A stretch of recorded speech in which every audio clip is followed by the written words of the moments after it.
Good afternoon, everyone. Thank you very much for joining us this afternoon for our webinar about understanding the GEMS regulatory program. I'd particularly like to thank the staff from the GEMS Regulator for joining us here this afternoon to give us the benefit of the depth of their knowledge and understanding of the GEMS framework and to give us the opportunity to ask them questions about it. My name is Diane Hobday. I'm the Sector Manager for Materials, Assets and Products at NATA. That includes most of the engineering disciplines and extractive industries, including electrical and energy efficiency assessments. At the outset, we'd like to acknowledge the traditional owners of the country throughout Australia, where we're all meeting and recognise the traditional owners' continuing connection to land, waters and culture. We pay our respects to their elders past, present and emerging. Thank you. Today we're going to look at a range of topics. We'll be hearing from Dan Croucher and Rob Caruso from the GEMS Regulator. We'll be talking about what GEMS is and how their program works. Then I'll talk about NATA, what accreditation is and is not. We'll look at how testing for GEMS appears on NATA's public-facing scopes, and we'll briefly touch on the mutual recognition arrangement that allows recognition of testing to be recognised in other economies. We'll see the perspective from the New Zealand Regulator provided by a member of their team, Eddie Winter. This is a pre-record as the New Zealand regulators were not available to join us today. Then Rob will talk us through a case study and Dan will tell us what's on the horizon at this point for new regulated products. After that, we'll move on to questions and answers. Today's session is being recorded for training purposes. Please use the questions icon, the Q&A icon on your screen to ask questions. We do have a team member, thank you, Mitchell, keeping an eye on moderating the questions, and we will endeavour to answer as many as possible today. Where we can't answer them, we will look to providing those answers when we do a follow-up mail out with the slides and information after the session. If your question is for a particular speaker, please note that in the question itself. Now I'd like to hand over to Dan Croucher, the branch head from the Department of Climate Change, Energy, the Environment and Water. Thank you, Dan. Good afternoon, everybody. Thanks, Diane, for the welcome. We're here from the Greenhouse and Energy Minimum Standards program, and as the current branch head in the department, I've got two hats that I wear. One is a branch head, so responsible for normal public service administration of programs and policies and programs that are underneath my purview. But also the second hat I wear is as the Greenhouse and Energy Minimum Standards Regulator, and that's a power from the Greenhouse and Energy Minimum Standards Act 2012. If you could just flick to the next slide, that'd be awesome. So before we start, I'd just like to associate myself and the department staff here with Diane's acknowledgement of country. It's really important for our department that we build really strong First Nations and recognise their connection to land and country across Australia, and indeed First Peoples in New Zealand as well. So look, a little bit of background about the GEMS regulator, about the GEMS regulatory regime. So what is it? So the GEMS Act, so I'll cut out the full name and call it GEMS now from now on, was established under the GEMS Act in 2012, and it nationalised previous arrangements under state and territory in Australia control of energy efficiency standards and regulations. So it was nationalised and put under the Act in 2012. It did a couple of things, was to give effect to the United Nations framework on climate change and promoted and underpinned the adoption of products that use less energy, produce fewer greenhouse gases, and contribute to reducing the amount of energy used or greenhouse gas produced by products. And because of the way that it was put together and took some of those products into the national standard, we use what's called a minimum energy performance standard to achieve the outcomes of that regulation. I think it's worth kind of noting and touching on the fact that we have complementary regulation regimes in New Zealand as well, and Eddie later on will talk to that. And I'm trying not to read through the slides. You can see them at your leisure, but I'll probably talk to them a fair bit. So, number of different supporting regulations and instruments support the main head of power, their main regulation. The Regulation 2012, Registration Fees Act, Registration Fees Act number 1, and a range of different product level determinations that really set those minimum MEPs, so minimum energy performance standards for products. We use product determinations as the legal and legislative instrument that provides those minimum energy performance standards, which also may include energy rating label requirements. And we can also use GEMS to specify other product standards or requirements as we move forward. So where products for sale in Australia may have an Energy Star rating label that people might be familiar with, that's the yellow and red ones that you see on fridges and clothes dryers as you walk through stores. But we can also ask or require as part of the product to have a certain level of specification in the product packaging. So to display the energy usage of a particular product or a particular model. We do use standards, Australia and New Zealand standards as the base. We do harmonise and use international standards where they are fit for purpose for Australia. And the test methods obviously are one really key part of determining how to treat a regulated product consistently across the regulation regime. What we try to do in GEMS is adopt a posture of regulation that tries to achieve the strategic policy objectives of government. And the objectives we're currently looking at are high-level things like electrification, decarbonisation, transition of the energy grid away from fossil fuels. Balance the consequences of that for industry. So try and minimize burden. So it's not zero cost regulation, it's low cost, as low as we can make it. But there are fees and charges, as you've seen in the second box on that slide. And then there's also the integrity of the regulation regime. So we treat people, registrants, companies, markets, and businesses with consistency across the process. Since GEMS has been established, we estimate, and it's very hard to model these to precise numbers, that the GEMS program has saved Australian households and businesses between $12 and $18 billion in avoided energy costs. In 2021-22, the figure is about $1.3 to $2 billion worth of avoided energy costs, while delivering greenhouse gas emission savings of between 4.1 and 6.3 million tonnes. So fairly high numbers and a really good contribution towards both energy savings and costs for energy, but also the greenhouse gas abatement.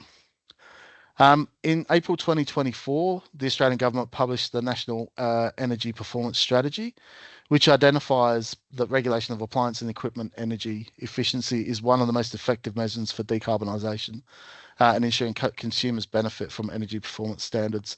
And as those numbers, as broad as they are, they're still substantial even at the lower level. So on the worst case scenario, around 12 to 18 billion dollars worth of avoided energy costs for consumers, which is no mean feat. Just talking to the slide that's in front of you now, as I said, we use minimum energy performance standards, energy rating labels, ERL, and MEPs, and other ways of regulating products and providing information to consumers. So the left-hand MEPs only, they're the products that we have under regulation at the moment that we only have MEPs for. We don't require an energy rating label. Some of those may require some product labeling, some product packaging information to be included. The suite of products in the middle is the energy rating label and MEPs together. And so that means that consumers can really compare and contrast the energy rating quite easily. Again, using that star rating method with the yellow and red stickers. And in recent times, we've updated the requirements for clothes washers, clothes dryers, and dishwashers, and they commence. So they're on the Federal Register of Legislation, and that commences from October 2025. New products commencing from March 2026 are light emitting diode LED lamps and commercial ice makers. And towards the end of the presentation, the webinar today, we'll talk about some of the things that are on the horizon in terms of what we're thinking about. So in all, we've got about 27 products regulated under GEMS. At the moment, we're looking at new products and new ways to keep achieving those strategic policy outcomes of government and manage the regulation environment to keep contributing towards those bigger targets. We also modernise and update the MEPS levels for each product on a periodic basis. And what Rob will talk about is how we make sure that those registrants and registration processes apply, so we get the information we need in terms of managing the regulation requirements, and then we run the enforcement and compliance approach. So where does accreditation fit into this process? Obviously, Australian standards, and we use them quite fundamentally in the determinations that we make around testing, particularly testing methods and standards around that approach. So ensuring that we've got replicated or replicatable testing facilities to be able to check minimum standards is really, really important, and to make sure that people's products are doing what they claim to do. The tests for us, obviously, we can potentially do some things in partnership and in-house if that's what we choose to do. But the ability to use external services gives us an independent view of the world and independent check testing, which obviously stands up our testing and our regulatory regime with a lot more confidence that it's not biased in any way, I suppose.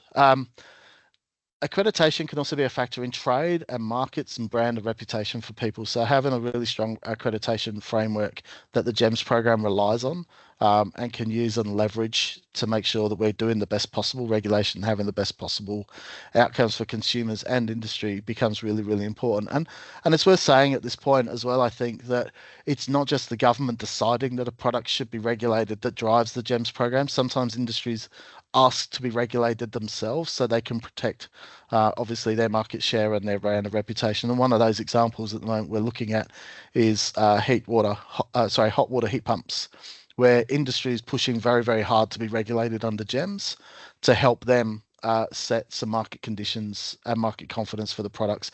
And obviously they're subject to incentive schemes from other governments as well, which means that having that confidence in what's available, the quality of it, and the ability for it to deliver outcomes under energy and greenhouse gas abatement becomes really, really important. So we do rely on this information both in the policy setting side, which is another hat I wear, and in the regulation and making sure that people comply. So I'll pass on to Rob now, and he can talk you through the compliance check testing regime, and I'll see you all at the end. Yeah, hi, thanks Dan, and hi, welcome, and thank you everyone for your attendance. My name's Rob Caruso, and I manage the GEMS check testing program for the GEMS compliance area. We now have two check testing teams, the commercial and lighting products, which is myself, and we have the residential products, which is headed by Christy Rasmus. Ange Palombi heads the area. Unfortunately, she sends her apologies, she can't be online today. And we have our other two teams, which include market surveillance, Steve Pesic, and enforcement, which is Holly Edmond. I think should be online today here as well. And for your information, GEMS has also several other specialist teams in support of the regulator and the administration of the GEMS Act. In short, they consist of the registration team, the policy and legal team, and the product review team, as well as the lighting and hot water heat pump team. So you'll see there the slide, GEMS compliance. In our policy, we aim to engage, educate, assist and support suppliers and retailers in their understanding their requirements in complying with the GEMS Act. We take a risk and evidence-based approach to compliance and make every effort to assist responsible parties to voluntarily comply. We publish a compliance monitoring program each year, which is now should be online for the 25-26 year, and that outlines what the primary focus of our check testing and market surveillance activities will be. We also publish our check testing selections, and the results are published on an interim basis. So how do we select product models to check test? We use an intelligence-led risk-based approach. The objectives here are to identify models with a higher risk of failure to meet their energy performance claims, models with greatest impact on energy use and greenhouse gas production, and we aim to check test as many of these models as possible. Sorry, if you could just go back to the previous slide, that'd be great. Just got a couple of more points to cover. Yeah, okay. So GEMS inspectors under the Act, the GEMS regulator appoints GEMS inspectors to assist him or her in the administration and enforcement of the Act. The GEMS inspectors have monitoring and investigation powers, and as a result, need certain qualifications and experience to exercise their duties and powers under the Act. Now, in a critical and important part of the program is industry consultants in the performance and delivery of our program. We engage expert industry consultants to assist us and the GEMS regulator to ensure our processes and decisions are robust to high standards and to industry expectations. Thanks. Now we can move on to the next slide. So check testing. At the top point there, you can see our check testing policy with validity criteria. Basically underpins our GEMS compliance program or check testing program. And for laboratories and experts here today, that's what our focus is on. And you can see some of the images in that slide, and some of the following slides have been taken from our lab visits. So thanks to those labs and stakeholders for permission to use those. So under the policy, verification testing or check testing refers to the activities undertaken by and on behalf of the GEMS regulator through laboratory testing where the models of GEMS products meet. We've spoken about the GEMS determination, so the relevant requirements of the determination to which they're registered against, and the energy efficiency claims of the manufacturers and suppliers. If I use the term registrants, suppliers and manufacturers, I use them interchangeably throughout the slide, and basically in the registration process, they're all sort of under one entity as far as their responsibilities. Okay, we've got the policy that's available on our energy rating website.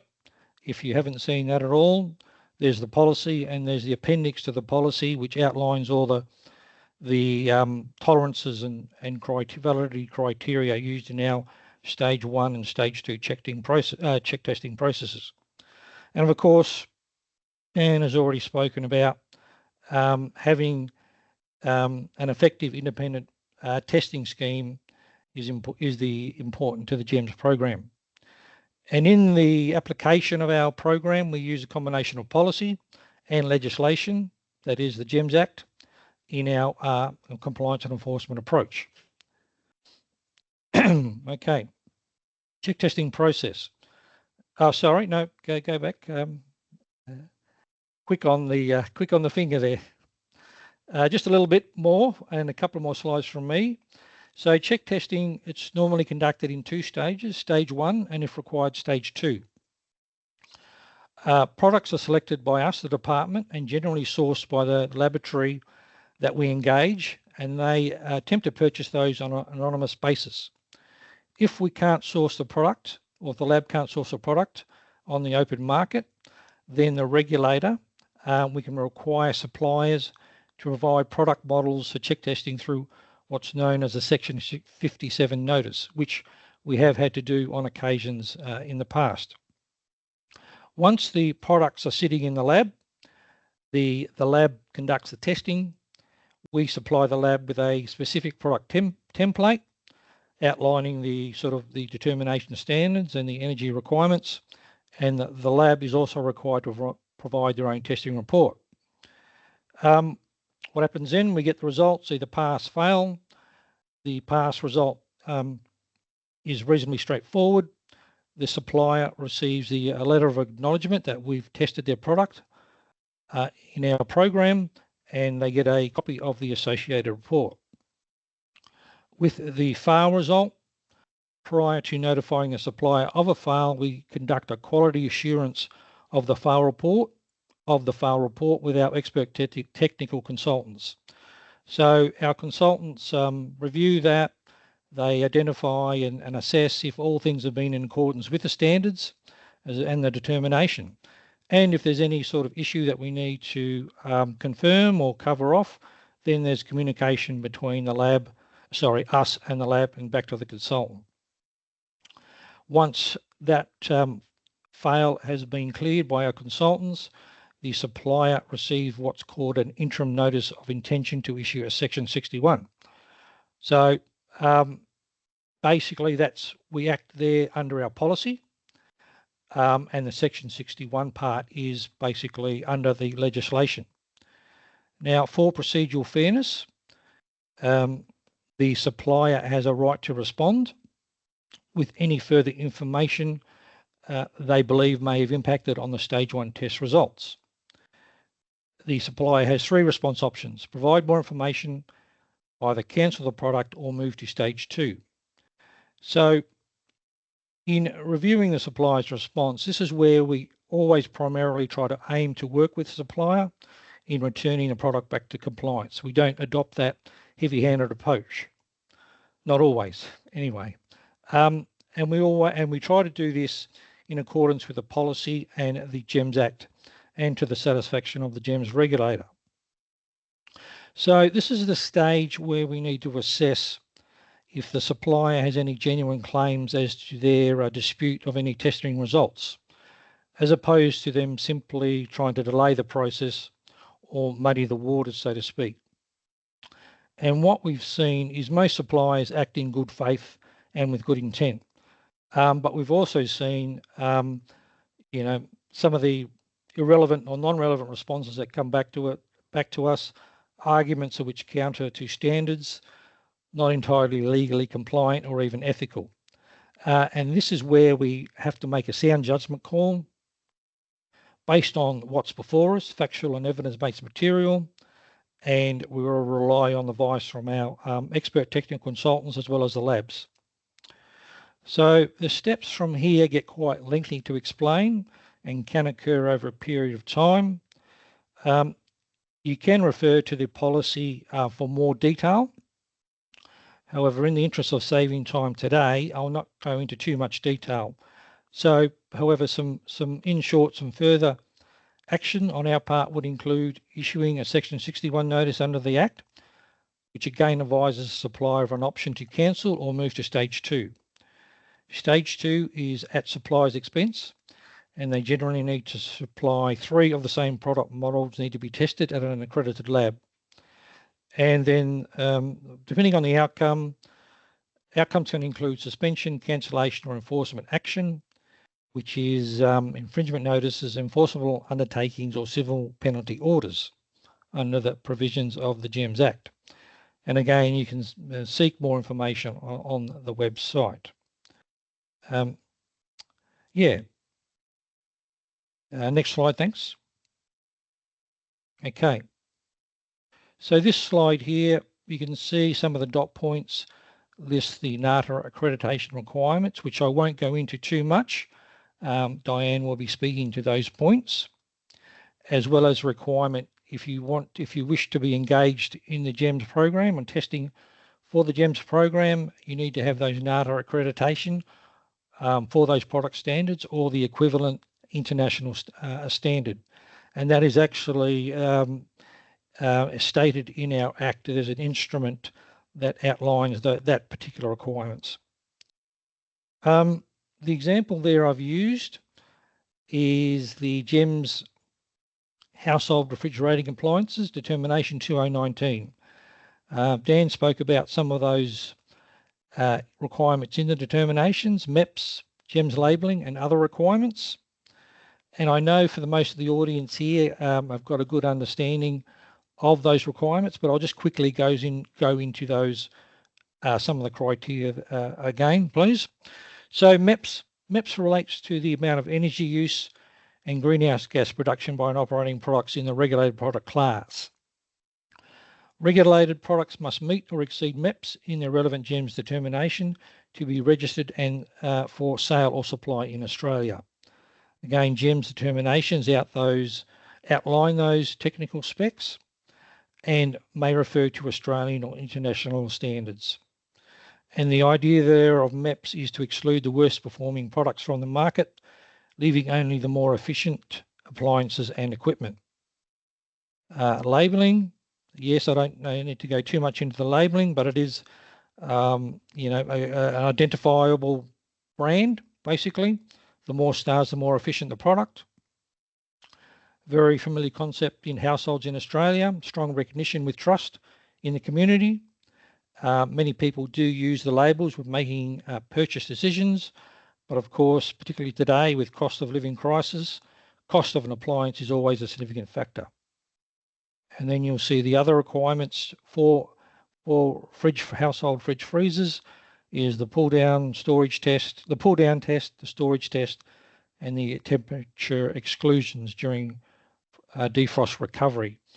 And they're the particular standards that need to be applied. And just quickly, the last dot point, which is of interest to the to labs.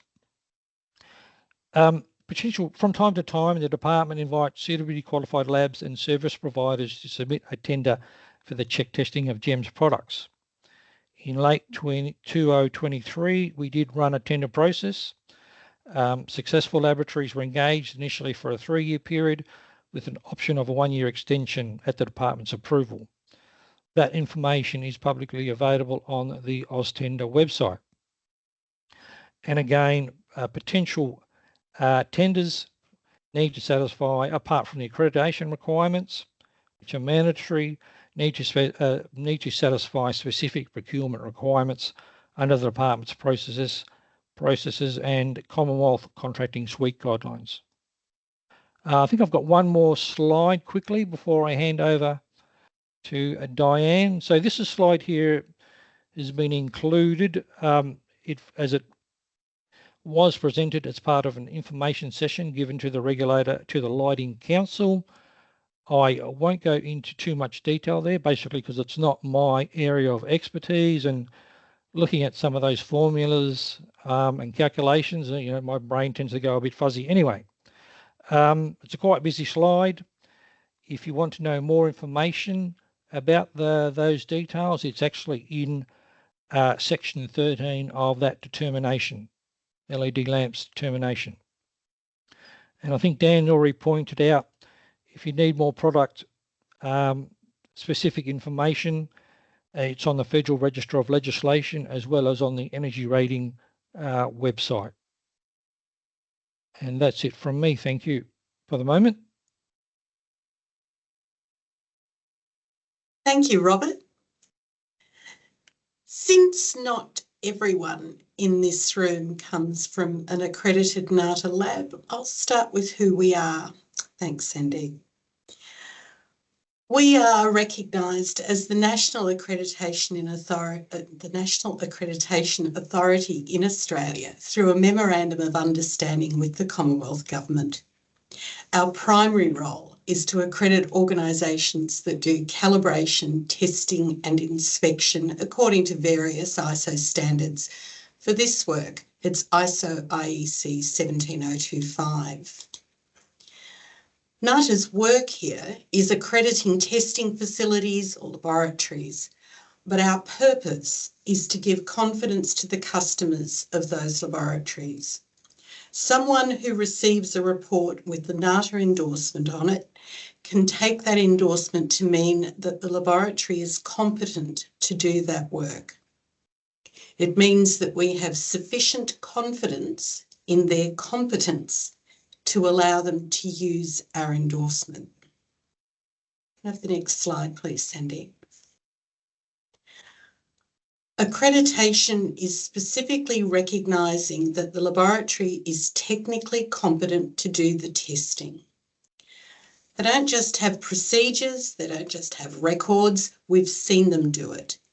They've got the right equipment, the right people, the right knowledge, and they're doing it correctly.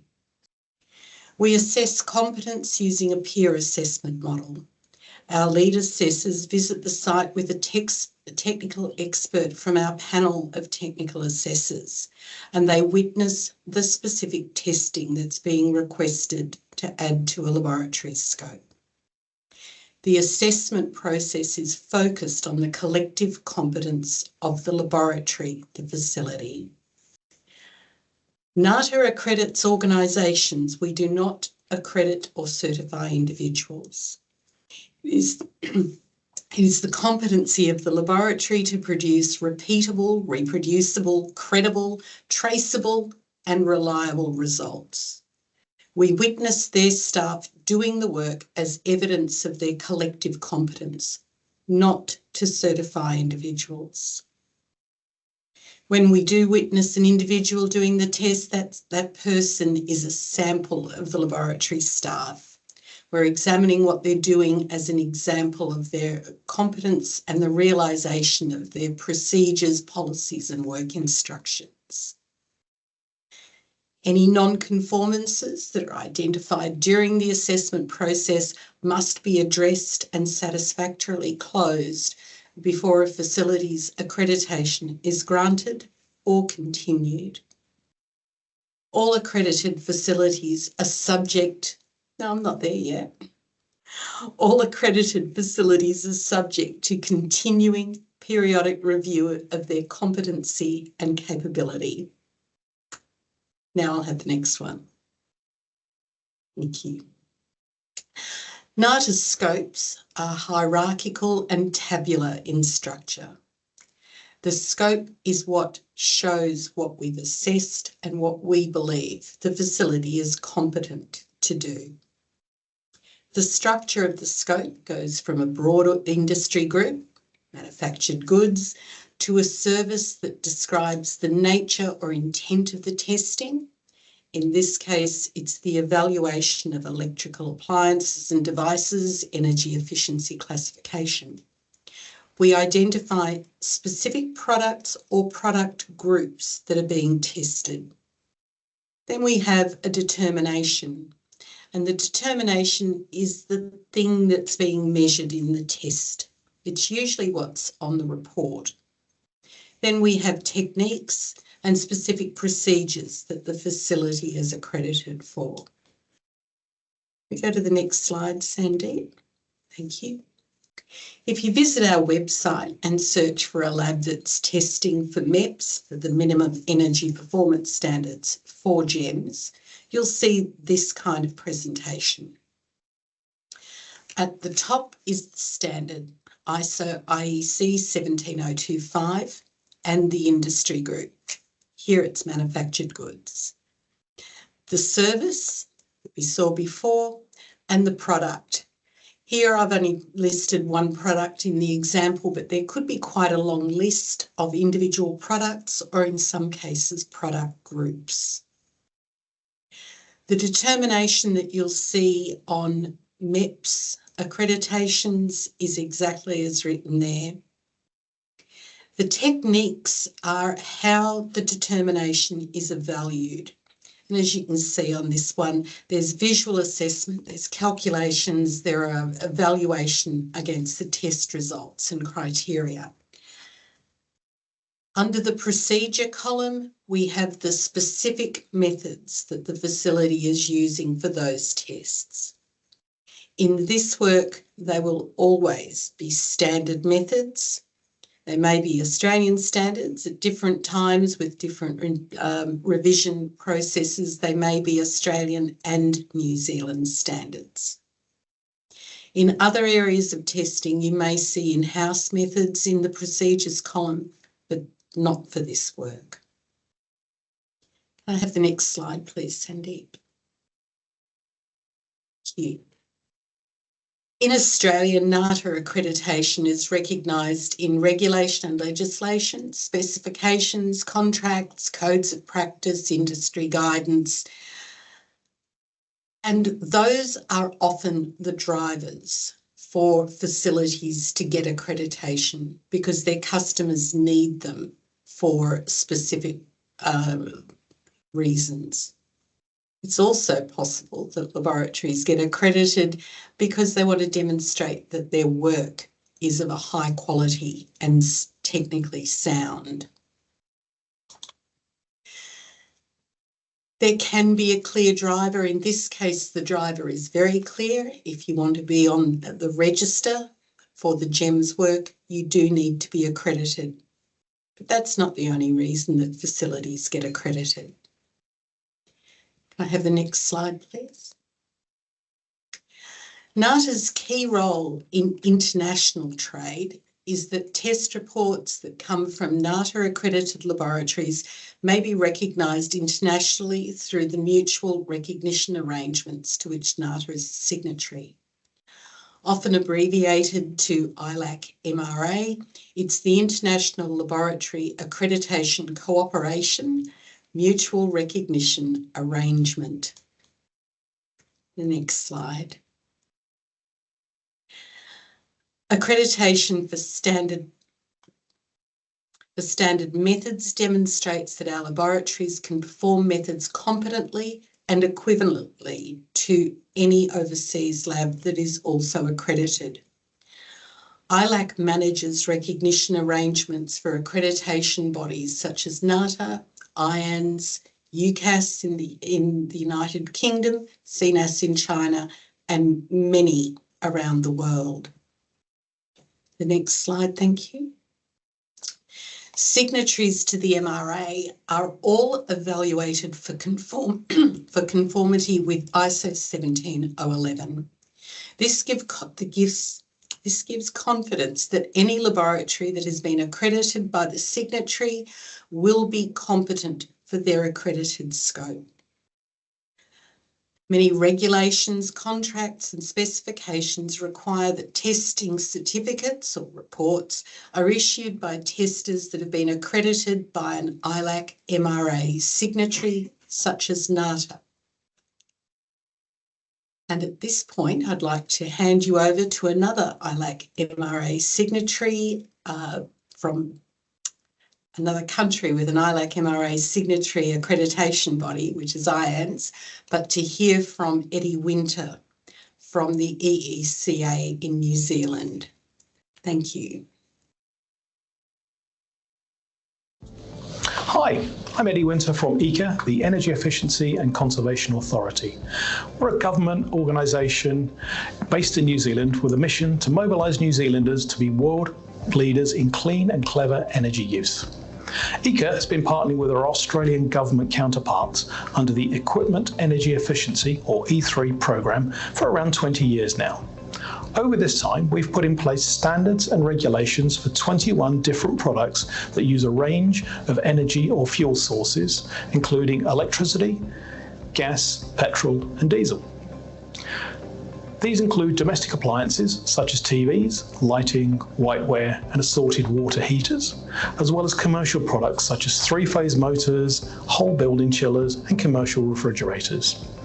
The requirements of these standards include that certain products must meet minimum energy performance standards, or MEPS, and/or certain products must have a mandatory energy performance label, or MEPL, attached to them at their point of sale. These requirements are enforced in New Zealand through the Energy Efficiency Energy Using Products Regulations 2002. All products must be registered via the E3 website and their energy performance must be evidenced by a test report to the applicable standards. These standards are usually produced as a joint standard between Standards Australia and Standards New Zealand. As part of EECA's Energy Efficiency Check Testing Programme, we periodically select and test products to verify if they comply with these energy performance requirements. Testing is always undertaken by an internationally accredited laboratory, which is independent to the product's manufacturer or importer to maintain impartiality. In a typical year, ECA might select 3 different product classes for check testing. We will then select a number of different makes and models from different suppliers based on a range of intel and risk-based profiles. The outcomes of these check testings might either be a clean bill of health, so no further actions are required by the supplier, or a pass, with some actions for improvement required by the supplier, or in the rare cases, a prosecution for serious breaches under the regulations. This can result in a conviction and a hefty fine for the supplier. For this reason, it is imperative that we have solid, robust and defensible test data to verify whether products either pass or fail their legal requirements. Because of this, it is ECA's policy to only use check testing laboratories which are accredited to either IANZ in New Zealand or NATA in Australia or similar levels. We also use accredited laboratories from time to time to undertake investigative testing for research purposes. The results from these tests can help form the direction of our future policies and potentially any new or revised MEPS and MEPL standards as applicable. This might involve testing products to a range of different standards from across New Zealand and Australia, as well as international standards. As well as our mandatory programs and standards, we often work with stakeholders to develop voluntary guidance and a list of approved products. These can help support ECA's other programs and also help consumers when making informed purchasing decisions to help them factor energy usage and the cost of running appliances into their whole of life costs. Again, these criteria and decisions need to be based on sound evidence-based data, which can only come from reputable and repeatable testing. If you would like to know more about ECA and our programs, visit our website at eca.govt.nz. This includes a lot more information about our work on products and product standards, as well as our check testing program. And if you would like any additional information or advice, you can always email us via compliance@eca.gov.nz. Thank you. Okay, I guess that means back to me, and we Thank you, do have a Rob. good, thanks, Diane, sorry. Yeah, and we do have a good relationship with ECA. We meet with them regularly and interchange information about our program and their program. So yeah, it's a good relationship to continue. So here we are in the case study. Now you'll see there the image in that slide. That was actually taken from only a couple of months ago from my in my local service station, half an hour out of Canberra. And it wasn't the refrigerated cabinet that caught my eye, it was actually the Brunetti's cakes, popular spot for our team when we visit Melbourne. But then I had a closer look at that cabinet, and has been under our scope, particularly being a 4-sided glass cabinet. And we'll talk a bit about that cabinet, and some of the labelling stickers are on that a bit in the next slide. So this case study presented of an example of how to get involved in GEMS in check testing can provide a business opportunity for your lab, and importantly, assisting in driving energy efficiency of appliances equipment, reducing carbon emissions and achieving net zero targets. We thank Supercool in allowing this example to be used as a case study. Now, just a bit of a disclaimer, just to be clear, it is presented in this webinar as an example only, and it is not an endorsement or advocacy of their services from me or the GEMS regulator. The engagement of any lab services, either through open tender, limited tender and or direct approach, must satisfy strict integrity and procurement rules under the department's guidelines and those of the Commonwealth. Okay, so refrigerated cabinets.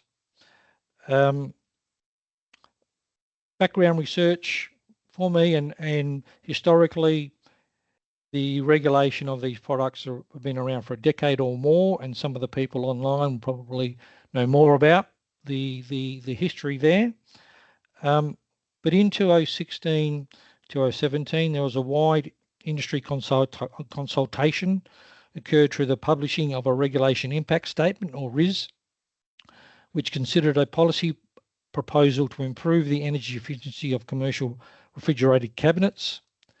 At the time, the term RDCs, refrigerated display cabinets, and refrigerated storage cabinets were commonly used. Now under the determination, it is all, there's various definitions, but it's all under the refrigerated cabinets determination. Why the RIS? Basically because the nature of commercial refrigeration is commonly used 24/7, resulting in significant energy use, running costs, and the greenhouse gas emissions refrigeration use. So fast forward to today, we have the 2024 determination. I joined the department in end of 2021, and back then there was the 2020 determination was in force back then, and whilst the determination was in force, and there was a level of compliance at point of registration, there was no established NATA accredited lab to check test these products. So with the continuance of industry consultation on regulation and the potential for this GEMS product to be check tested, Supercool built and expanded their knowledge base, expertise, and upgraded their facilities to potentially cater for GEMS. But of course, we know it's not all about GEMS. It's also had to fit in with their own business priorities. And also they had the purpose of being basically leaders in driving energy efficiency in this area. So Supercool undertook the process to gain the necessary NATA accreditation required under the GEMS program. I previously mentioned our open tender process back in late 2023. Supercool applied for the tender of the refrigerated cabinets area, satisfied all our testing and procurement requirements, and were awarded the contract for the specific testing of refrigerated cabinets. And then if we can move to the next slide, thanks, that'd be great. So I'll let you just digest some of the statistics and comments on this page, and I'll just diverse a little bit. Just for those that are not aware, in the last couple of weeks we've had a new boss, a new secretary appointed to the department, Mike Kaiser. Just on Monday, he spoke to the whole department about a lot of things, but amongst a couple of things he mentioned, which basically resonated with some of these outcomes, basically which were, as a public servant, making a difference. He spoke about outcomes as opposed to outputs, and the importance of engaging with stakeholders and developing partnerships. So in basically just the year we've tested refrigerated cabinets, and it was only since early mid-2024 that we've started check testing cabinets and as a tangible way of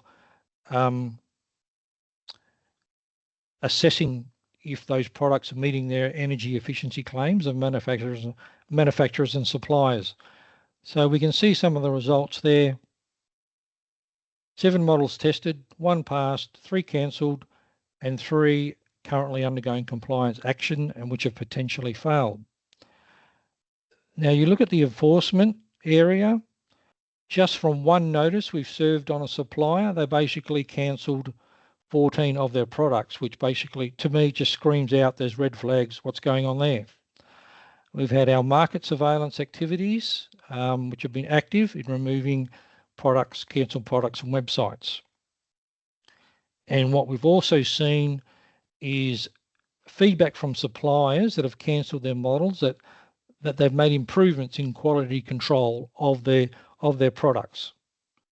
And we've also seen improved signage, as I pointed out, that cabinet that was in the other slide. If you look at closely on those yellow stickers on the side, basically are letting those consumers and those users of those cabinets, the space products, effectively to help the flow of air through those cabinets, to help energy efficiency. as well as not to overstock those products. So these are some of the outcomes we've seen just in this year. And what does it all mean? Well, we're still trying to diagnose what it all means, considering we've just tested these products in the last year, and where do we go with this in the future? And just trying to align these operational outcomes with some of the strategic objectives Dan spoke about. So through our outcomes here, it's basically solidified our strategic objectives through our compliance action, including improving product energy efficiency, lowering consumer energy bills, and reducing carbon emissions and helping achieve net zero targets. So that's basically it from me at the moment. I am at the NATA conference next week. So if you're there, shout out if you want to have a chat about GEMS check testing or things in general. Basically, so that's it from me, and then I'll pass you back to Dan. Thanks. Yeah, thanks, Rob. And thanks also. Just would like to acknowledge Eddie and Ika as well. So Rob was absolutely spot on that we have a really good both a policy engagement with Ika and MB in New Zealand on energy efficiency policy, but also through our building of new regulations and obviously our compliance and check testing regime as well.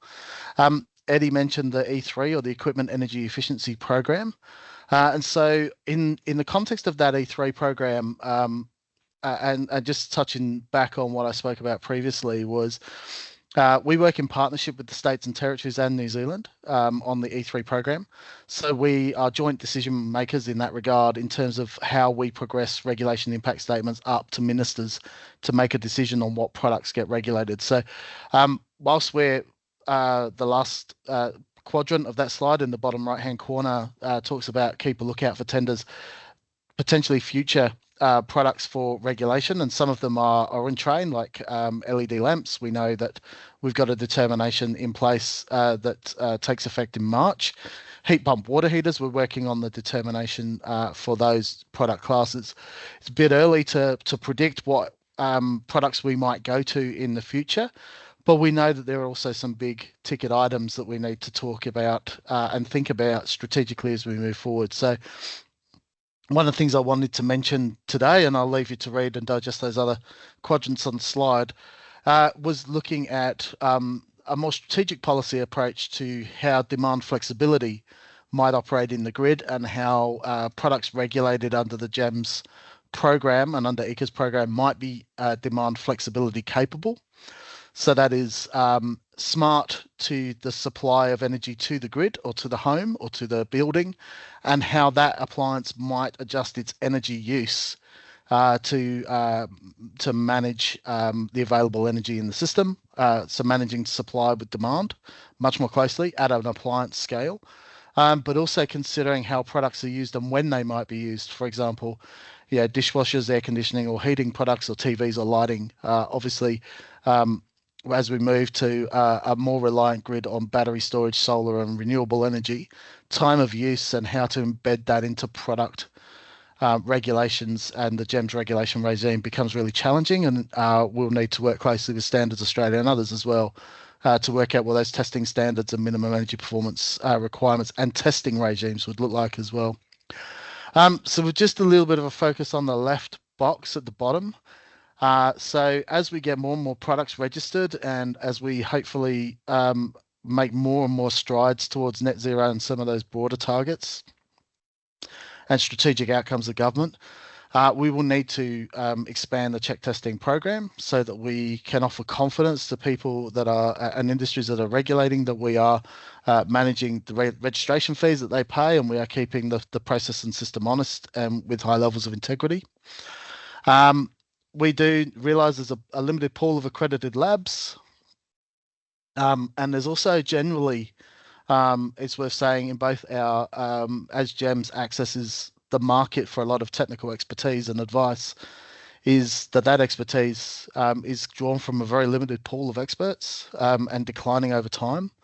So we do have to think about how the market can support government enterprise and government business talking about regulations and things like that. So we do have a succession plan issue, both in tapping into independent expertise to help us draft that regulation impact statement and those modelling things that we have to do.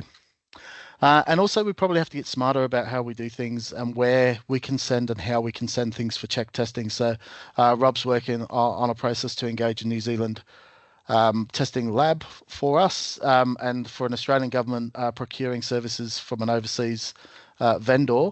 That's quite a challenging procurement to get through, but we can do it, and we need to think more clearly about that as well. So that really does sort of bed down and underpin that Trans-Tasman mutual recognition arrangement we have with our friends and colleagues in New Zealand.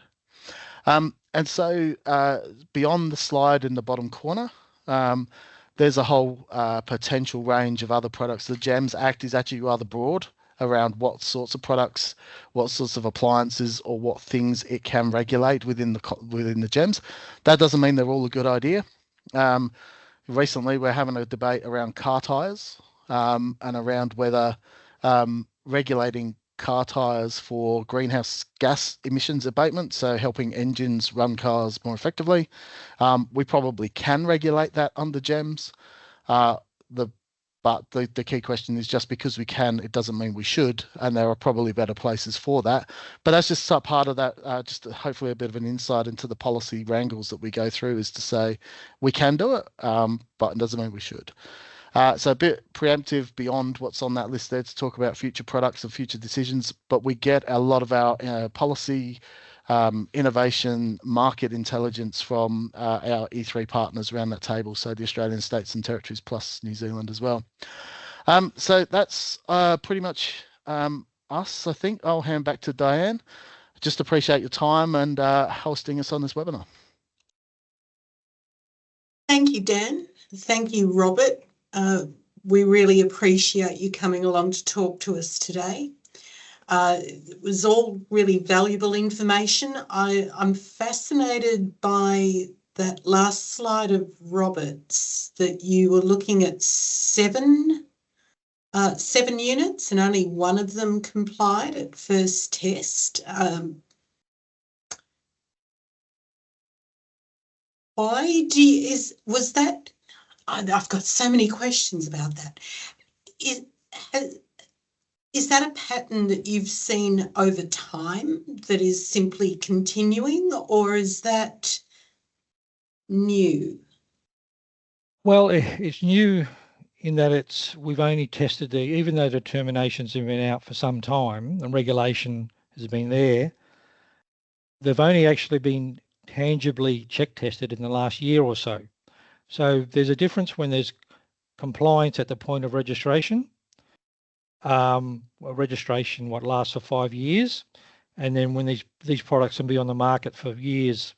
So point of registration compliance, and then when you check test it, and these are other products as well, it might be 2-3 years down the track. And of course, I'm speaking outside of refrigerated cabinets as well, but things like refrigerators, things can happen in the production line, different parts, different software, poor production manufacturing, I don't know, things can change. So check testing is one way of actually seeing if it still complies after registration. With refrigerated cabinets, yeah, good question. It may be that they've actually been poorly designed.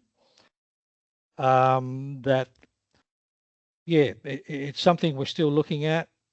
Poor design, maybe undermining the compliance process at registration, who knows? But it's something we're still examining. Yeah. I think if I could probably add to that, Diane, as well, is that just from a broader kind of policy insight sense, rather than the actual check testing kind of sense, is what we actually do see quite a lot of in this space is a lot of temporary manufacturers come into the market. And so they see the opportunity for kind of a quick buck, I suppose. come in with inferior products for a short period of time, sell that product out, and then get out the industry or get out the process as well. So that is certainly something that I think we are challenged by in GEMS. Yeah, GEMS is not going to be perfect by a long shot. It's not aimed to be perfect. It's aimed to be the best that we can do. But just to pick up on a previous point Rob made in terms of compliance is around trying to get people to voluntarily get to that level of minimum energy performance standards, because it's a good brand recognition for them and also a good selling point. So the concept of temporary manufacturers is an interesting one, and I think that there are some parallels in other products that get regulated that we've seen pop through, but it hadn't occurred to me that it would happen with something as substantial as a refrigerator or a refrigerated cabinet. Well, yeah, it might not be a refrigerated cabinet, but the products that we regulate, like some of the lighting products, for instance, where people see a niche opportunity to get in, and things like that. So there are some of those, I would say, kind of the high volume, low cost type products rather than the high cost, low volume and niche uses. So there's all things like we regulate digital displays and things like that as well, which obviously can be a range of different players in that market. Thank you. If you would like to ask a question, please drop one under the Q&A tab at the top of your Teams screen. This is a special opportunity to get direct answers about the questions that you have about GEMS from Dan and Robert. I can also answer questions about NATA accreditation in this space if you want it. While we're waiting for some questions to come through, Dan, LED lighting is now part of the GEMS scheme, the GEMS program. What was the reason that it was added at this time, that product category? So LED lamps is a very interesting case of an industry not wanting to be regulated under the GEMS regulations. So previously we've regulated incandescent and halogen lamps with the effect that halogen lamps are no longer available in the Australian marketplace, which is for most, generalising and not being specific, but yeah, there are specific purposes where halogen lamps can be sold and used for specific lighting application. The reason behind LEDs is because as we move to an electrified grid, a lot of people are taking the opportunity to upgrade household lighting supply as well.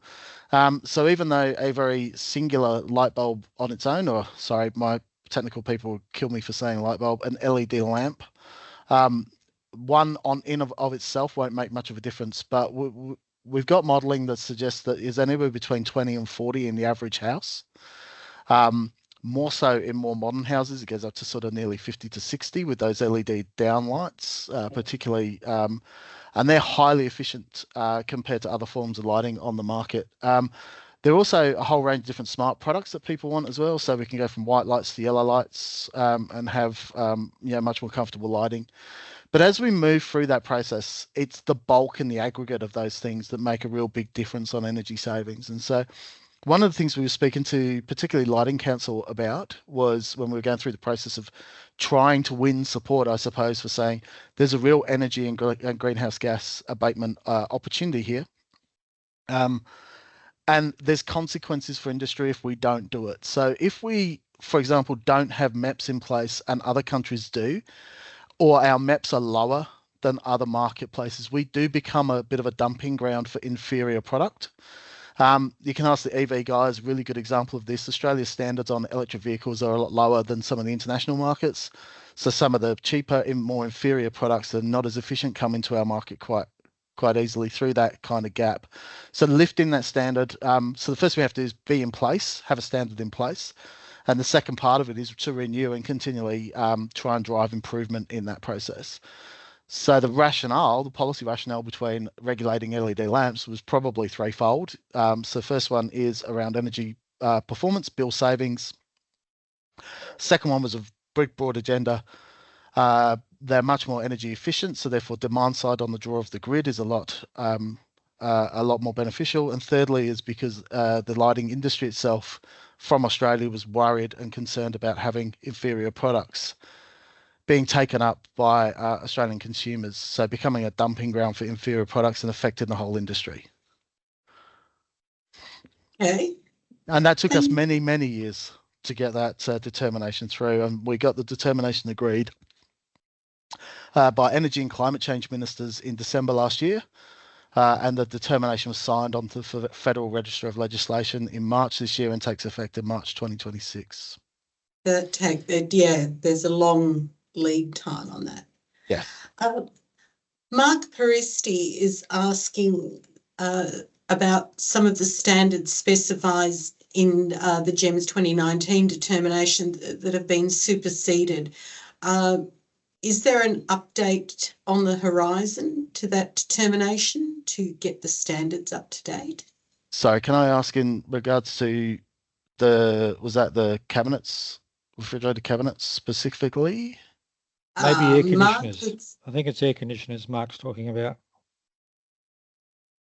Yeah, as I said, we've got 27 different products that are regulated, more coming. As a general principle, do you try to keep the standards up to date with what is, sun's just moved, the standards up to date from time to time in those determinations? Yeah, one of the unique features of the GEMS Act is that, of the GEMS legislation, is that there's no sunsets for the products that are on the list. And that's unusual because normally in a regulation there's at least a 5 or 7 year kind of mandatory sunset period that you have to look at. But because it has its origins with previously a state-run system, there's a review process. And so when we do a review, it's almost like enacting an entirely new determination process. So when we get to that point of upgrading and updating MEPs for a range of products, we kind of have to mean it.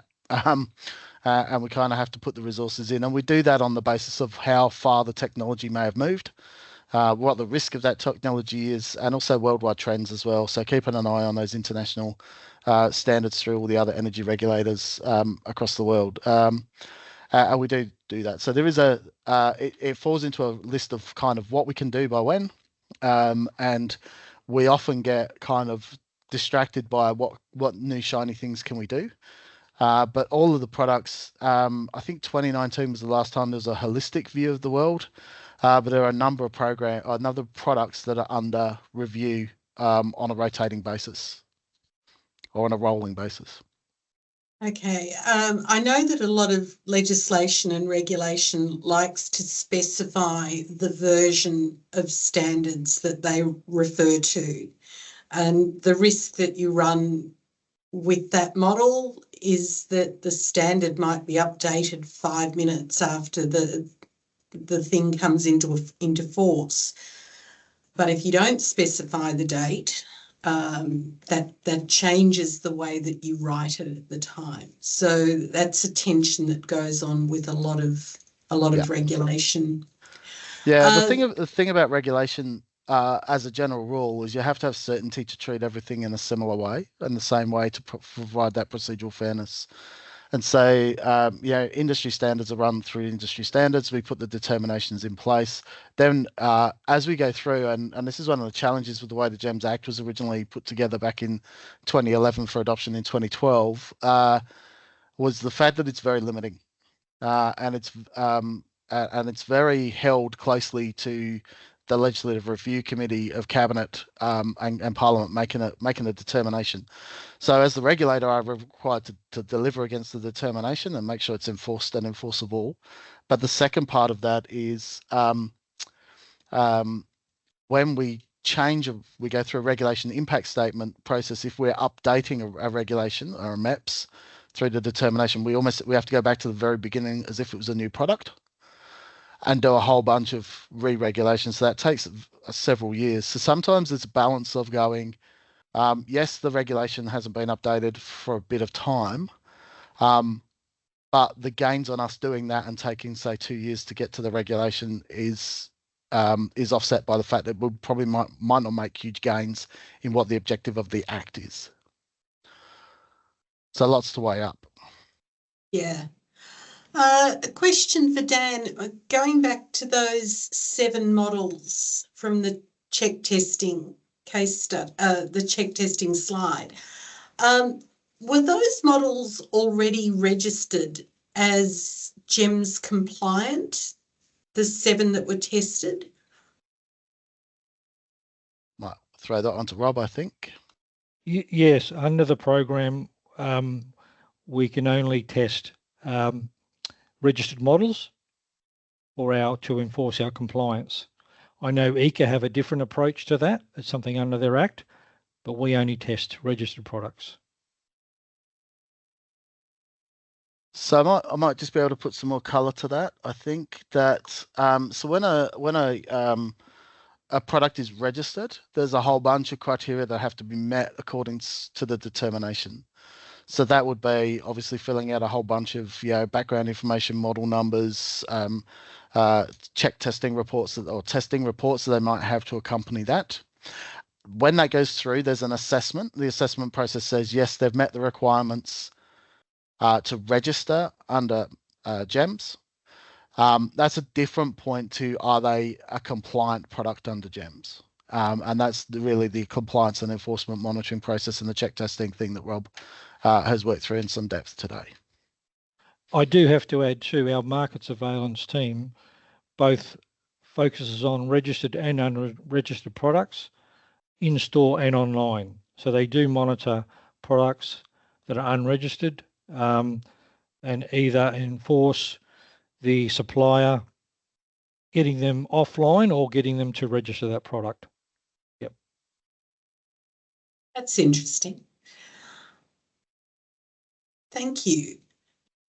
On our side, a common question we get from laboratories or from testing facilities, I should say, that want to add new products to their scope or new tests.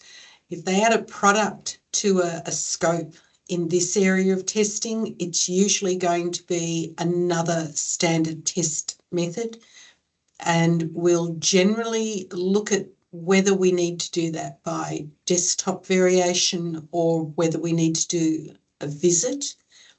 And that depends on whether the testing for the new product requires a whole new competency. It usually won't in this specific area if a lab is already doing MEPS.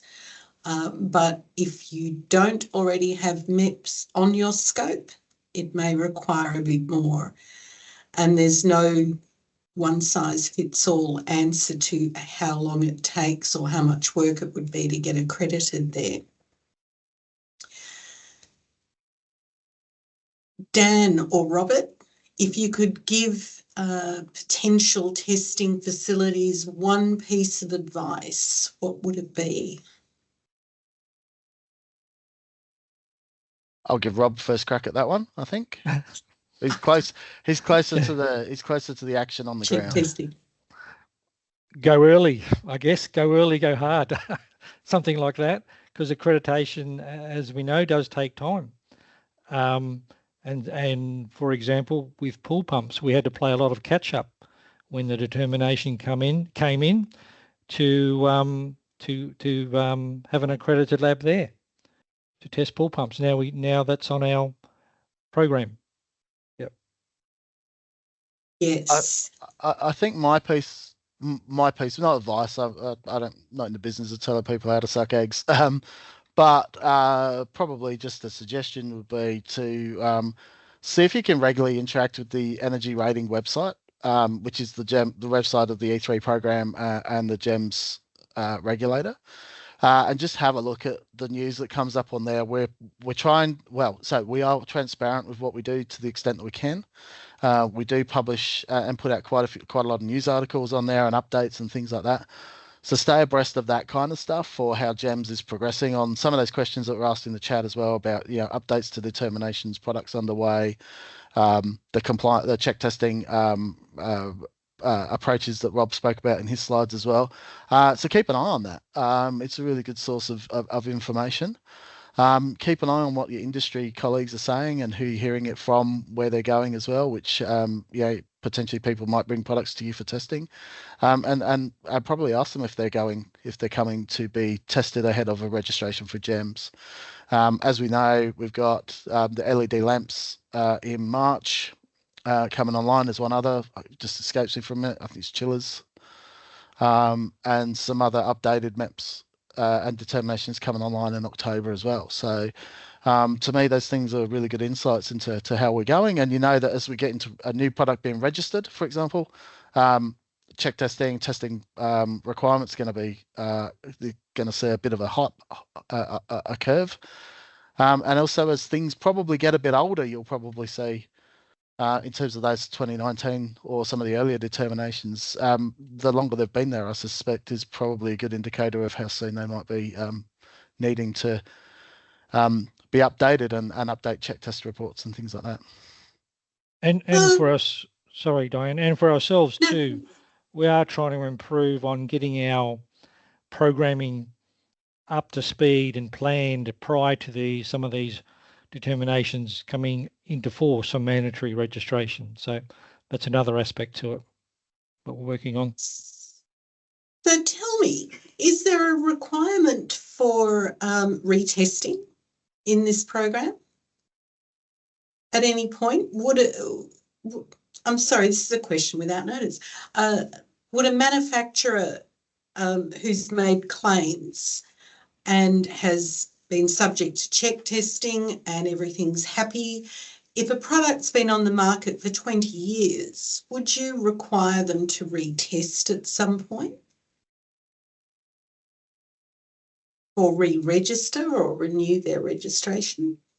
The immediate answer is if a product's been on the market for 20 years, it's likely to have been picked up in several reviews of determinations that have been picked up if it's a registered product. So that's the quick sort of bureaucratic answer. The second answer is probably there's a whole range of things. So we have a check testing program and our sort of predictive planned out approach, but we also do investigation and compliance activity. And obviously that comes with check testing and other investigations through a whole range of different sources, market intelligence, complaints as well, which we can investigate through those processes as well, even from other industry players. And sometimes they're genuine and sometimes they're quite devious, as you would expect. But yes, I think that the simple answer is yes, we can retest, and we can. The GEMS regulator does have quite a wide-ranging or deep power to sort of say, I kind of want you retested. It's basically, though, if you fail, you get the opportunity to redeem yourself, which is how we want things to go, because we want people to develop their understanding. We want people, manufacturers and industry, to provide good products for Australian consumers. It's better to correct than to just let it go under the radar. We have no further questions at this time. Do either of you have any questions for NATA that has occurred to you through the day today that you'd like to clarify? No, not from my space. I don't know if Rob's got anything. I'm just really interested in making sure that we do meet and do these things probably on a regularish type of basis. I think providing information around what the GEMS regulation requires and looks like, and what the partnerships that we need to have is really important for us to be on the front foot and communicating readily. So we just appreciate the opportunity to come and present and talk to members today. I understand there's probably a whole range of questions that people have got in the back of their heads, and would hope that they would feed them through given time. No, I think it's yeah. I think we've provided a depth of information about GEMS and the way we work, particularly check testing stuff. And we know the services and NATA assurance that helps us deliver good quality regulation. We do have another. Oh, sorry. Go on, Rob. Oh, thanks. Yeah. No. And as Dan said, there's many moving parts to GEMS. you can see the compliance email there if you have further questions, and if we can't answer it, we can refer it to the other GEMS teams, particularly with updates to determinations. If that question wasn't answered previously from Mark, we can get clarification on that. So yeah. Yep. You do have a question here asking whether all products have to provide test reports or other evidence that they meet the MEPs when they first register, and how often would they have to do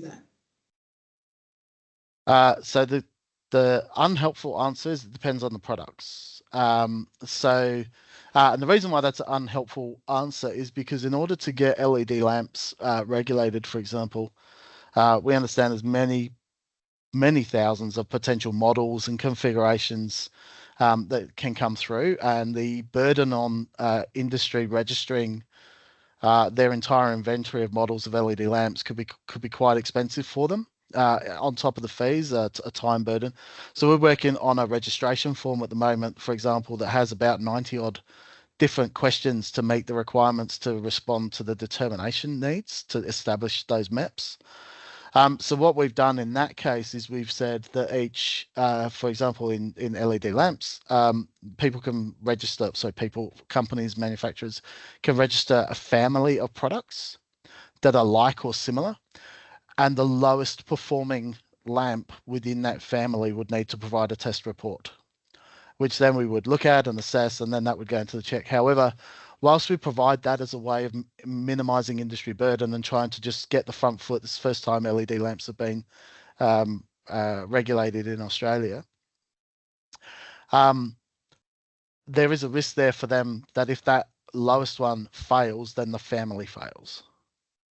So even we said, right, we've taken some burden from you in terms of time and cost and effort, but the quid pro quo is you wear a bit more risk in your registration. So you have to make sure that what you're putting up and the things and the families that the products you're putting in the family or the models you're putting in the family, you're very, very confident they will meet the minimum MEPS level for your lowest performing model.